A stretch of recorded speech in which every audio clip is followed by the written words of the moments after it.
मेरा बारंबार प्रणाम है, बारंबार प्रणाम। परम पूज्या प्रथम गणी ज्ञान चिंतामणि विजयवती माता जी की, परम उदार गणी विमल प्रभा माता जी की।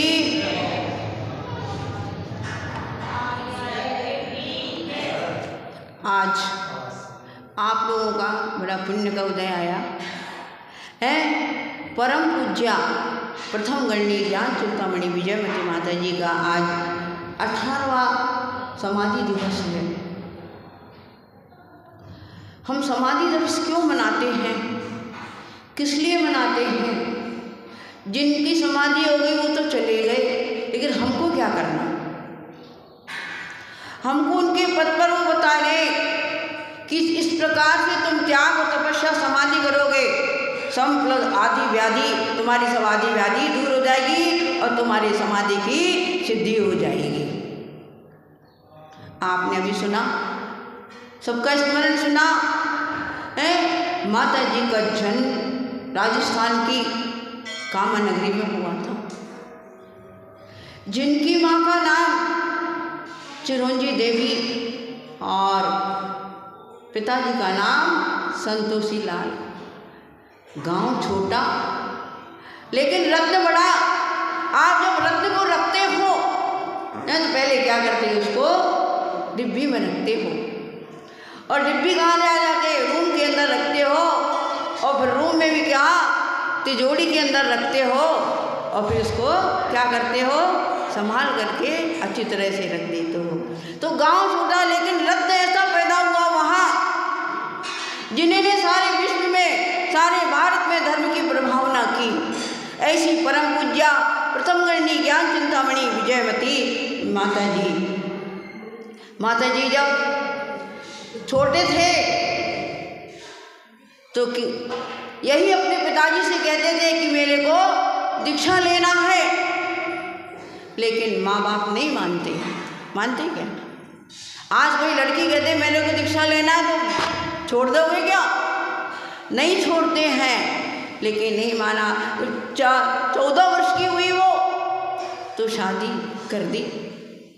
जब फेरा पड़ा, खाली फेरा पड़ा, वो लड़की क्या जाने 14 वर्ष में। आज की लड़कियां तो 10 साल में सब कुछ जानने लग जाती हैं, लेकिन पहले की बच्चियां बालिकाएं कुछ नहीं जानती थी क्या शादी हो क्या है। 14 साल में शादी हो, फेरा पड़ा। उनके जो ताऊ जी थे उन्होंने कहा उनके पिताजी से, संतोषी लाल तुमने क्या किया, मुर्दे के साथ में शादी कर दी। अब क्या हो सकते, फेरा तो पड़ गया, अब तो जाना पड़ेगा। लेकिन पहले ऐसा होता था कि गोना नहीं होता तो ससुराल लड़की नहीं जाती, थोड़े दिन के बाद जाती थी, और 10-15 के दिन के बाद ही उनके पति का स्वर्गवास हो गया। जिन मंडप से, जिन लकड़ियों से मंडप बना था शादी का, वही लकड़ियाँ उनके कहाँ है, समाधि में चली गई। अब क्या कर सकते, पिताजी उदास, क्या करना, मेरी लड़की विधवा हो गई, लेकिन पति से कोई संबंध नहीं। अगर हम बाल ब्रह्मचारिणी कहते हैं उनको तो कोई सुयुक्ति नहीं है उनके जीवन में। उसके बाद में अब क्या करा जाए, उनके गुरु थे आचार्य शांति सागर जी महाराज के शिष्य सुधर्म सागर जी महाराज। तो उनके पास में गए, उनके पिताजी कहने लगे क्या करूं, मेरी लड़की को ऐसा ऐसा हो गया, अब मैं क्या करूं, मेरे घर का दीपक बुझ गया, मैं क्या करूं। उन्होंने कहा घबराओ नहीं, तेरे घर का दीपक बुझा नहीं, बड़ी जल गया तो घर में जाकर अपनी बेटी से पूछ वो क्या करना चाहती है। घर गए और पूछा, उनका नाम था गृहस्थ अवस्था में सरस्वती बाई। जैसे शरबत मीठा होता है पीने के बाद में, ऐसा माता जी का स्वभाव ही मीठा था, वात्सल्य से भरी हुई थी वो। तो उन्होंने कहा मेरे को कुछ नहीं, मेरे को तो आरा भेजो पढ़ने के लिए। चंदाबाई के आश्रम में वो एडमिशन हुआ, कौन सी क्लास में, 4थी क्लास में। आप सोच लो वो लड़की कितनी बड़ी होगी। और वहीं पर पढ़ा, उन्होंने अपने जीवन को संभाला। BA BAT साहित्य ने सब कुछ करा और सब लड़कियों को पढ़ाती रही। और आचार्य विमल सागर जी महाराज से सूत जल का त्याग किया और आचार्य विमल सागर जी महाराज से आगरा में उन्होंने आज का दीक्षा ली। दीक्षा लेने के बाद में बहुत प्रचार किया, धर्म का प्रचार किया और प्रचार करने के बाद में तमिलनाडु गए, कर्नाटक में गए, तमिलनाडु में 35 मंदिरों का जीर्णोद्धार कराया और मेरा भी उद्धार करा दिया। कोनूर मेले में सन 1984 में फिलका दीक्षा दी मेरे को। बोले दीक्षा लेना हो तो भी ले लो, उम्र बढ़ जाएगी पर दीक्षा नहीं होगी। कहा ठीक है। गुरु आ गया जो प्रमाण मेरे लिए। मेरी उस समय 20 वर्ष की उम्र थी। दीक्षा ले ली और दीक्षा लेने के बाद गुरु के साथ में रहे। गुरु के साथ में रहने के बाद में सब जगह यात्रा कराई उन्होंने। और जब 2005 का चातुर्मास पांडिचेरी में हुआ और वहाँ से चलते हुए जब श्रवण बेलगोला आए तो वहाँ पर मस्तकाभिषेक था। बाहुबली भगवान का मस्तकाभिषेक था। वहाँ पर निमंत्रण आएगा, आपको आना है जरूर। और गए, माता जी गए, 700 किलोमीटर पैदल चल करके गए। भगवान बाहुबली का मस्तकाभिषेक देखा और अभिषेक देखने के बाद में उनको वहीं पर 3 दिन बुखार आ गया। बुखार में भी वो सही रही। उनकी त्याग तपस्या के बल में वो शक्ति थी, वो दृढ़ता थी कि वो चलायमान नहीं हुई। और बुखार आने के बाद में उन्होंने जान लिया कि अब मेरा अंतिम समय आ गया, तो सावधान हो गए। उस समय आचार्य वर्धमान सागर जी, विराग सागर जी, तरुण सागर जी, 250 साधु थे, 14 आचार्य थे वहाँ पर। सब लोग आ गए और अंतिम दिन माता जी ने कहा मेरे को कुछ नहीं चाहिए, मेरे को तो समय शिखर जी की यात्रा सुनाओ।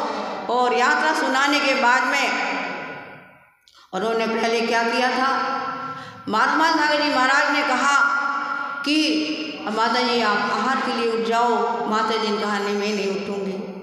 उन्होंने कहा कुछ नहीं, आप पानी ले लेना, थोड़ी शांति मिल जाएगी, दवाई वगैरह ले लेना। माता जी को उठाया, लेकिन चौके में ले गए उनको, सब शुद्धि वगैरह बोली, शुद्धि करके सब करके और अंजलि बांधी। उनका हाथ ऊपर नहीं आया तो उन्होंने हाथ छोड़ दिया। हाथ छोड़ने के बाद उन्होंने कहा मेरे को 4 प्रकार के आहार का त्याग है जीवन पर्यंत के लिए। और पाटा में बिठा दिया। समय शिखर जी की यात्रा सुनाई उनको। आरिका प्रशांतमती माता जी, हम सभी माता जी वहाँ पर बैठे हुए थे, उनकी चेहरे को देख रहे थे। उसके बाद में बोली बिठा दो मेरे को। बैठने के बाद में सब लोग देखें, नमोकार मंत्र बोले। उन्होंने अपने मुंह से 3 बार ओम नमः सिद्धेभ्या, ओम नमः सिद्धेभ्या बोला। जब तीसरी बार उन्होंने बोला तो मुंह बंद हो गया, आँख खुल गई। उसके बाद में अब क्या करना, सब साधु बैठे, अब माता जी का पद किसको देना। हम लोग सभी से विचार किया और उन्होंने क्या किया था, 3 दिन पहले अपनी, जैसे आचार्य विद्यासागर जी महाराज ने 3 दिन पहले अपने पद का त्याग कर दिया था, उसी प्रकार से आरका गणी विजय विजय माता जी ने 3 दिन पहले अपने गणी पद का त्याग कर दिया था। फिर बाद में सभी ने विचार किया अब क्या किया जाए, तो हमारे गुरु महाराज आचार्य तपस्वी सम्राट गुरुदेव, फिर उनसे पूछा जाए कि किसको देना है। तो आचार्य श्री ने कहा कि आरका विमल प्रभा माता जी को उनका गण्य पद दिया जाए, जो उसके लायक हैं, जो धर्म का प्रचार कर रही हैं। आज हमारे गुरु माँ आपके सामने बैठी हुई हैं, वो ज्ञान की भंडार है, जिनवानी आप कहीं से भी कुछ भी पूछ लो, उसका शंका का समाधान आपको मिल जाएगा। इस प्रकार से हम सब उनकी समाधि दिवस को मनाकर अपने जीवन को धन्य करें और ये समझें कि हमारी भी ऐसी माँ, ऐसी समाधि हो गुरु माँ जैसे आपने उत्कृष्ट समाधि, उनके चरणों में हम बारंबार नमोस्तु करते हुए, वंदनामी करते हुए यही प्रार्थना करते हैं गुरु माँ, जैसे आपने समाधि की ऐसी हमारी भी समाधि हो और हम भी आपके पथ पर चलकर आगे अपना कदम बढ़ाएं और आपके जैसे भी हम भी बन सकें। किसी ने कहा है जिस प्रकार पुष्प में सुगंध का महात्म है, सूरज में प्रकाश का महात्म है, मिश्री में मिठास का महात्म है, उसी प्रकार विजयमती माता जी के जीवन में वात्सल्य का महात्म रहा। बोलो परम पूजा ज्ञान चिंतामणि विजयमती माता जी की।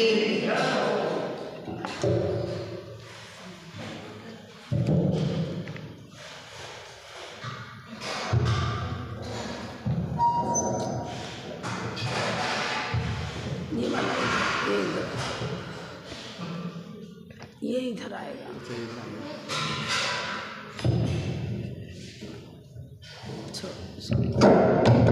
इसको दूरी रखो।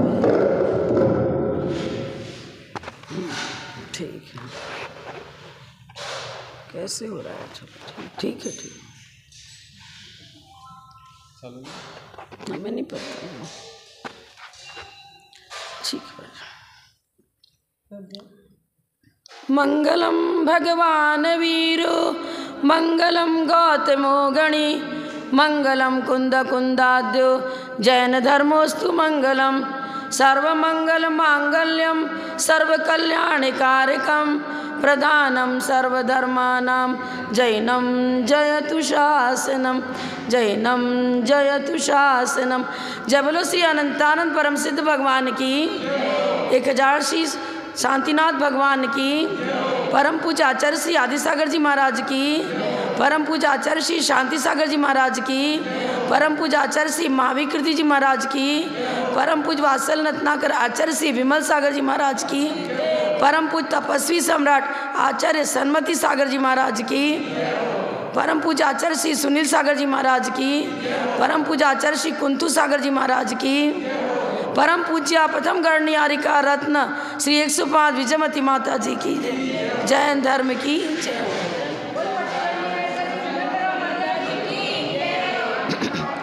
श्री आदि सूर्य कुल दीपिका गणनी प्रथम महान महावीर कीर्ति गुरुदेव की प्रतिमूर्ति समय आप निष्कलंक हर गुण अमल निरतिचार व्रतपाल धर्म ध्वजा गणनी प्रथम नमो तुम्हें हर श्वास, नमो तुम्हें हर श्वास।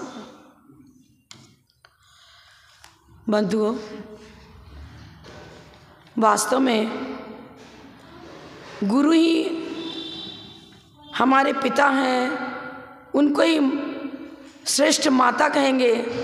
हमारे बंधु बांधवों की रूपरेखा यथार्थ रूप में तो गुरु में ही देखने को मिलती है।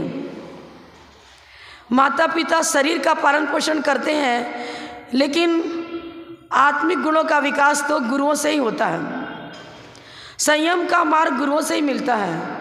गुरु ही बंधु है, वही बांधव है, वही हमारे लिए माता पिता हैं। मेरा जीवन तो वास्तव में उनसे ही पनपा। उन्होंने मेरे जीवन में वो बीजारोपण किया जिससे हम मोक्ष मार्ग पर अग्रसर हो सके।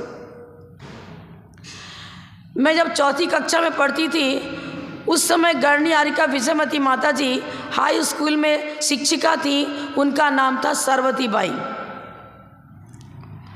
उनके व्यक्तित्व में ऐसा आकर्षण था और एक साधु का जैसा जीवन होता है, वैसे बाल्यकाल से ही उनका मनोबल वैसा ही देखा गया, आत्मबल वैसा ही देखा गया, मंत्र साधना वैसी ही देखी गई। ये सबसे बड़ी विशेषता रही। आपको कैसे? मैं तो जब छोटी बालिका, हो सकता है पूर्व का कुछ संबंध होगा, बस उनको ही देखती रहती। जब बीच में भोजन के लिए जब बीच में समय मिलता है ना, आधा घंटा छोड़ देते हैं विद्यार्थियों को, जाओ भोजन पानी करो, मैं तो वहीं उनके कमरे के आगे सीढ़ी पर बैठ जाती, भोजन करना ही भूल जाती थी। 2-5 मिनट में खा लिया और वहीं जाके बैठ गए। जब छुट्टी मिली, समय मिला, उनकी सीढ़ी पर कमरे के आगे ही बैठ गए। इतना आकर्षण। एक घटना सिर्फ मैं आपको बताऊं, उनकी आत्म साधना का उदाहरण बाल्यकाल से ही गजब का था।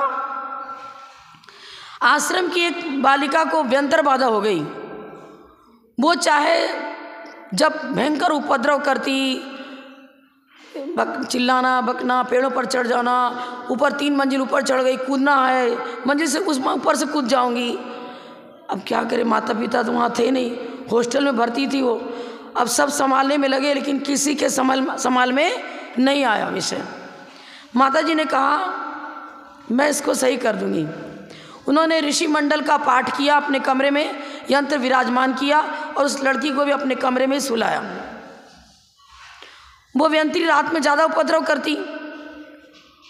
अब वो माता जी के कक्ष के चारों तरफ परिक्रमा लगाती, दरवाज़ा खटखटाती, खोलो खोलो।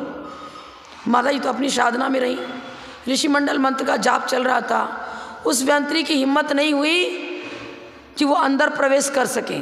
जहाँ ऋषि मंडल, ऋषि महर्षियों की, रिद्धधारी मुनिराजों का मंत्रोच्चारण हो रहा है, वहाँ कुदेवों का प्रवेश किसी प्रकार संभव हो ही नहीं सकता। उसका पराजय हुआ। उसने हार मानी और कह दिया कि अब कभी भी इसके पास मैं नहीं आऊँगी। मुझे मंत्र के प्रभाव से उसको किलित कर दिया। किसने? सरवती बाई ने। घबरा गई और कहा क्षमा मांगी कि अब मैं किसी इसको बाधा नहीं पहुंचाऊंगी। यही सरवती बाई न्यायतीर्थ साहित्य रत्न विशारद की परीक्षा देकर आई।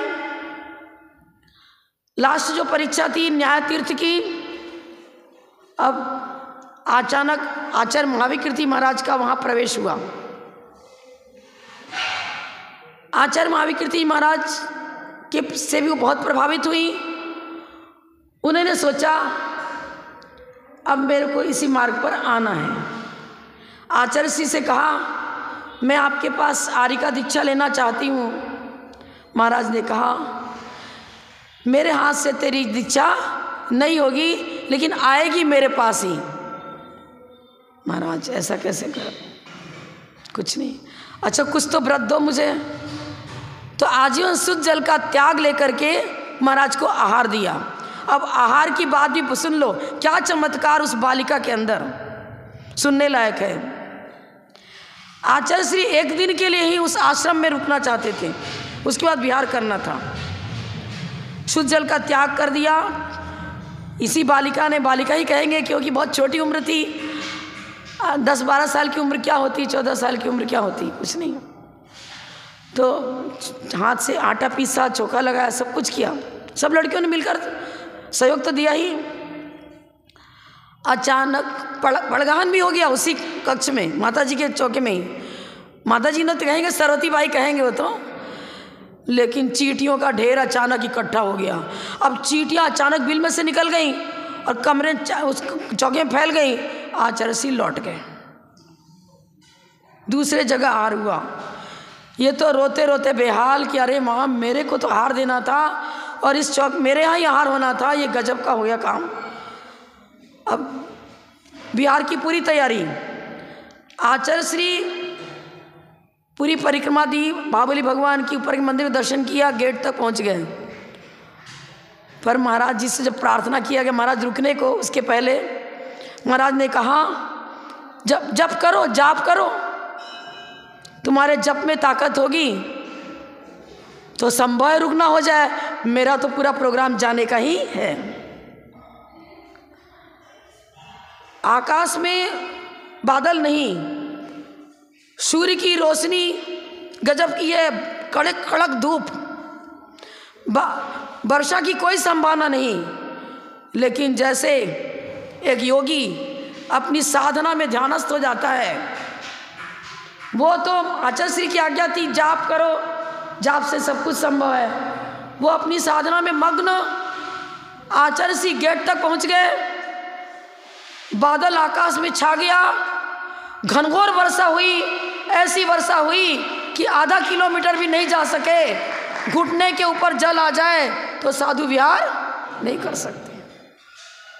ऐसी मूसलाधार वर्षा हुई, आचार्य श्री महावीर कीर्ति महाराज को लौटकर वापस आश्रम में ही रुकना पड़ा।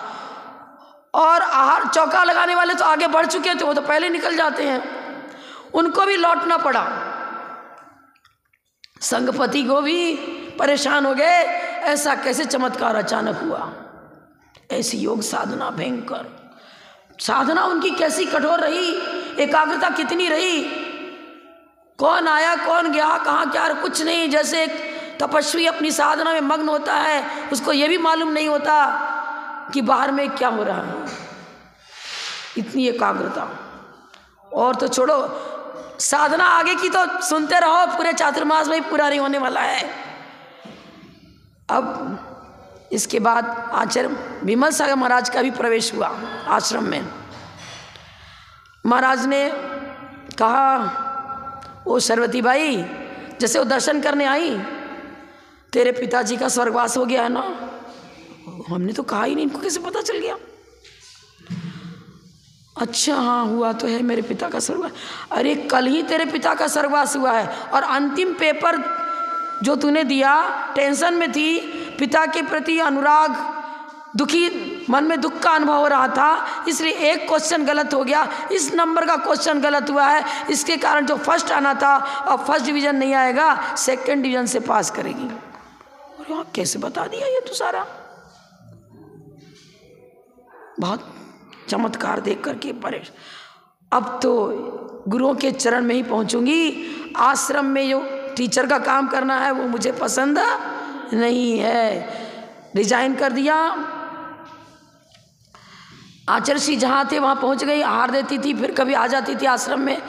अभी तो मतलब पूरी तरह से नहीं छोड़ा था आश्रम, आना जाना लगा था। फिर आगरा में जब आचार्य विमल सागर महाराज जी थे, तब इन्होंने केस लॉज कर लिया, और घर वाले को पता नहीं कि मेरी बेटी केस लॉज कर रही है, दीक्षा लेने जा रही है। आचार्य सन्मति साहब महाराज जी उस समय क्षुल्लक थे, उस समय क्षुल्लक थे। अब बार बार सरस्वती बाई के पास आकर कहते, क्या आचार्य श्री की आज्ञा है, आप आर्य का दीक्षा ले लो, आप आर्य का दीक्षा ले लो। उनकी कुछ सन्मति साहब महाराज की वचनों का प्रभाव ऐसा रहा, ठीक है मैं केस लॉज करूँगी, और केस लॉज कर लिया। और आर्य का दीक्षा इनकी पहले हो गई, और सन्मति साहब महाराज उस समय क्षुल्लक ही रहे। बाद में आचार्य मुनि दीक्षा हुई इनकी, अमृत साहब महाराज की। गढ़नी आर्य का विजयमती माता जी ने आचार्य सन्मति साहब महाराज को पढ़ाया, कुंतु साहब महाराज को पढ़ाया, कनक नंदी जी, और जो भी मतलब आचार्य महावीर कीर्ति महाराज से दीक्षित जितने साधु थे, उन सबको अध्ययन कराने का काम, क्योंकि माता जी ने दीक्षा के पूर्व ही साहित्य रत्न विशारद न्याय तीर्थ की परीक्षा देती थी, दे ली थी। जैन फिलॉसफी का गहरा अध्ययन था, चारों अनुयोगों का बहुत अच्छा अध्ययन था, इसलिए पढ़ाने का काम माता जी करती थी। कुंतु साहब महाराज जी अभी भी कहते हैं कि मेरे को अध्ययन तो माता जी ने करा, उनका उपकार वो कभी नहीं भूलते हैं, अभी भी उनका गुणानुवाद किया करते हैं अपने प्रवचन में। और कनक नंदी जी भी कहते हैं, दीक्षा गुरु कुंतु सागर महाराज जी हैं, आचार्य महाराज, लेकिन मेरे शिक्षा गुरु गुरबानी तो गढ़नियार का विजयमती माता जी हैं। अधिक मैं क्या कहूँ, मैं तो हाई स्कूल में शिक्षिका थी, वहीं पर जहाँ माता जी थी वहीं पर।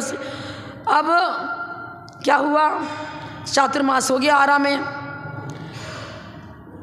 माता जी का आगमन हुआ आरा नगरी में, मेरा जन्म आरा नगरी में हुआ। दीक्षा ले करके मतलब गढ़नी आरिका बन करके पुनः आरा में उनका प्रवेश हुआ, ये बोल रही मैं। उस समय जिस संस्था में माता जी थी, उस संस्था की संचालिका का नाम था चंदाबाई माँ जी, चंदाबाई। वो तो 2-2 घंटे जैसे कि मूर्ति आँख की पलकें भी नहीं झपकती, अर्धनासा दृष्टि रहती है, वैसे चंदाबाई माँ जी की भी साधना थी 2-2 घंटा सामायिक में निश्चय रहना। अब चातुर्मास तो होने की कोई बात नहीं थी, आना आई थी बस। अब देखिए हमारे मन में ये भावना हुई कि माता जी ना जाएं, यहीं चातुर्मास कर लेती तो मेरे जीवन का भी कल्याण होता, लेकिन उनका तो निश्चय था जाना है। जल मंदिर का सब दर्शन करते हुए शहर के सारे मंदिरों का दर्शन कर जल मंदिर पहुँचे। जल मंदिर में परिक्रमा लगा रही थी। एक वृद्ध माता जी थी, उनका नाम था आदिमती। माता जी ने मना किया था, तू ऊपर मत आ, परिक्रमा मत लगा, लड़खड़ा रही है, आना उचित नहीं है। अब जिद्दी होते, मैं भी करूँ, कैसे नहीं, मैं भी तो परिक्रमा लगाऊंगी, ऐसे कुछ। परिक्रमा लगाते लगाते अचानक ऐसा हो गया, गिर गए नीचे। काफ़ी, अब जल मंदिर है तो नीचे तो गहराई रहेगी रही, कुछ ना कुछ तो। पानी नहीं था उतना, हल्का सा जल था। गिरने के बाद फ्रैक्चर हो गया। अब अपने संघर्ष, किसी साधु का फ्रैक्चर हो जाए कैसे आगे बढ़े? रुकना हो गया। रुकना ही नहीं हुआ, चातुर्मास भी हो गया। और तो देखो, अब उनकी संयम की रक्षा, जिनका फ्रैक्चर हुआ, प्लास्टर तो करा नहीं सकते क्योंकि आहार कैसे होगा। माता जी को स्वप्न में ज्वाला मालिनी ने आकर कहा कि जो हड्डी को पिठाता है, सेट करता है, उसको बुला लो, कोई आवश्यकता नहीं है, इनकी आहारचर्या भी निर्दोष होती रहेगी और साधना भी निर्दोष होती रहेगी, कोई चिंता की आवश्यकता नहीं है। संभव उस देवी ने भेजा हो। एक व्यक्ति आया, सुना है कि किसी माता जी को तकलीफ है, मैं बिठा दूंगा हड्डी, मैं सब कुछ जानता हूँ। माता जी ने कहा ठीक है करो, लेकिन उसने कहा मैं मुसलमान हूँ। माता जी ने कहा कोई बात नहीं है, आप मांस मछली का त्याग करो, मांसाहार करने का त्याग करो। उसने त्याग भी कर दिया। त्याग करके वो कहता था मुझे उड़द के दाल की पिट्ठी, पानी कम डालना, सिल्ला पर पीसना, लेकिन खूब बारीक पीसना, इतना ही खर्च आएगा और कोई भी खर्च नहीं आएगा। अरे खर्च की क्या, जो भी आएगा आएगा, लेकिन भाई मुझे इतना ही आपसे सामान की ज़रूरत है और कुछ नहीं चाहिए। उसको दाल पीस करके दे देते, प्लास्टर की टाइप वहाँ लेप करता था, पट्टी बांध देता था। आहार के समय खुद आता था, धो करके साफ कर देता था, फिर माता जी शुद्धि करके आहार कोटती थी। गणनीहार का विजयमती माता जी की कुछ ऊर्जा ऐसी रही, अपने आप योग्य निमित्त मिलता रहा और वो माता जी फिर दौड़ दौड़ के पैदल विहार करने लग गई। पैरों का जो हड्डी टूट गई थी वो बिल्कुल सही हो गई। बताओ, ऐसे अनेक चमत्कार हुए। मैं तो कहती थी मैं दीक्षा नहीं लूँगी, भाई सेवा तो जरूर कर लूँगी संग में रहकर, मेरा सब भूख प्यास सहन नहीं होता, मैं कुछ नहीं करूँगी। जब द्रोणागिरी ऐसी नैनागिरी कहीं ऐसे दर्शन कर रहे थे, आचार्य विमल साहब महाराज जी भी थे, माता जी ने इशारा किया महाराज को, इसको आगे बढ़ती नहीं है, पीछे खिसकती है। मैंने कहा सब कुछ करूँगी लेकिन दीक्षा नहीं लूँगी। अब आचार्य विमल साहब महाराज ने सिर पर पीछी रखी, 5 वर्ष के अंदर तेरी दीक्षा हो जाएगी। महाराज ऐसे कैसे कह रहा हो, मेरा साहस नहीं है, हो जाएगी दीक्षा बस। अब गुरुवचन, कड़गुमलय पहुँची, तमिलनाडु के अंदर ही है कड़गुमलय, लंका से 60 किलोमीटर पहले, लंका 60 कड़गुमलय, कड़गुमलय ही नाम था ना उसका, कड़गुमलय। वहाँ पहाड़ की वंदना करी, वंदना करके उसका तो बहुत चमत्कार, उस पहाड़ के भी समय ही नहीं है ना, 10 बजने को रहा, 10 बजे ही चुके। तो क्या हुआ, मैं तो अपने आप तैयारी कर ली, बाल खूब लंबे लंबे बाल थे, यहाँ कमर के नीचे तक, घुटने तक आते थे बाल, निथुड़ने से थोड़े ऊपर तक। अब मैंने कहा कि मेरे को तो केस रोज करना ही है। माता जी तो पहाड़ पर थी, मैंने कहा मुझे जल्दी जाना है, मैं तो जा रही हूँ नीचे। आ गई नीचे और राख उठाई और बाल उखाड़ना चालू कर दिया स्वयं ही। फिर माता जी, अरे ये क्या कर रही है, मुस्कुराने लगी माता जी, क्या कर रही है, करना है मुझे। ये माता जी कहने लगी, हम लोग सब ब्रह्मचारिणी थे, ये कहने लगी हम भी करेंगे, मैं क्यों पीछे रहूँगी। आधा केस रोज मेरा हो, जितने ये तैयार हो गई, इनका आधा हो, जितने ये तैयार हो गई। बैठी माता जी, तीनों का केस रोज हो गया। और ऐसे गुरुओं का समझ लो, उन्होंने मुझसे एक बार भी नहीं कहा कि तू आगे बढ़, इस चीज़ का त्याग कर। उनकी दिव्य ऊर्जा ही, दिव्य वीतराग छवि ही वीतरागता का संदेश देती है। जैसे आचार्य विद्यासागर महाराज की छवि थी, वैसे ही गणनीहार का विजयमती माता जी की छवि थी। मैं एक शब्द और कहूँगी, माता जी की दीक्षा हो चुकी थी, वो थी जयपुर में, और आचार्य जी की दीक्षा अजमेर में हुई। तो जब वो दीक्षा लेने जा रहे थे, तब एक बार गणनीहार का विजयवती माता जी के पास आशीर्वाद लेने को गए कि मुझे ऐसा आशीर्वाद दो कि मैं दीक्षा लेकर के जिन धर्म की अच्छी प्रभावना कर सकूं। तो गणनीहार का विजयवती माता जी ने आचार्य जी से कहा, आपकी प्रतिभा बहुत अच्छी है और आप बहुत कठोर तपस्वी बनोगे, आपकी दीक्षा बहुत ही अच्छी होगी और प्रभावना भी अच्छी होगी। ऐसा आचार्य श्री के लिए, मतलब उस समय तो वो दीक्षा लेने गए थे। तो ये देखिए पुराने जितने साधु होते हैं, तपस्वी होते हैं, उनकी तो कण कण उनके पूरे शरीर के अंदर वो शक्ति होती है कि क्या बताएं। जिसकी आंखों में रोशनी नहीं, उसकी आंखों में रोशनी आ जाती है। जो गूंगा है वो बोलने लगता है। मेरे से रफ पाषाण को उन्होंने योग्य बना दिया।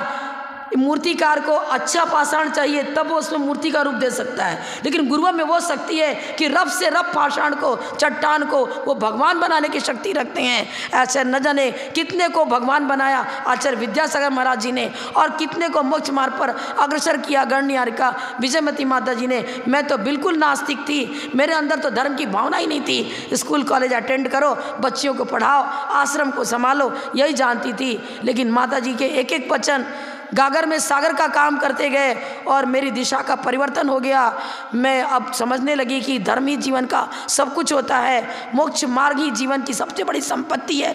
रत्नत्रयी एक ऐसी संपत्ति है जो भावों में साथ जाती है। उनकी देशना आज माता जी नहीं है, लेकिन उनकी वाणी को ही मैं सुनाया करती हूँ। मैं हमेशा बोलती हूँ कि मैं तो पोस्टमैन हूँ।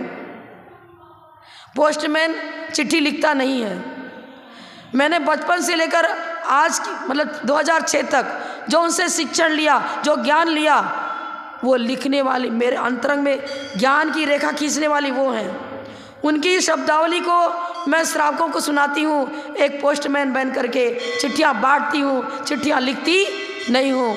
और भगवान गुरुदेव की वाणी, गुरु माँ की वाणी को ही संजो कर रखा है।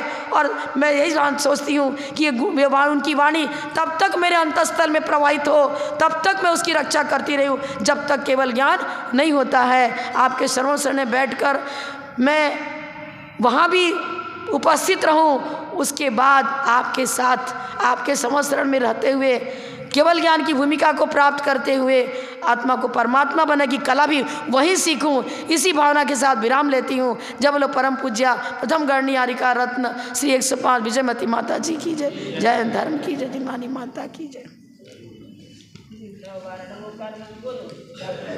भवानी के ज्ञान से जय लोका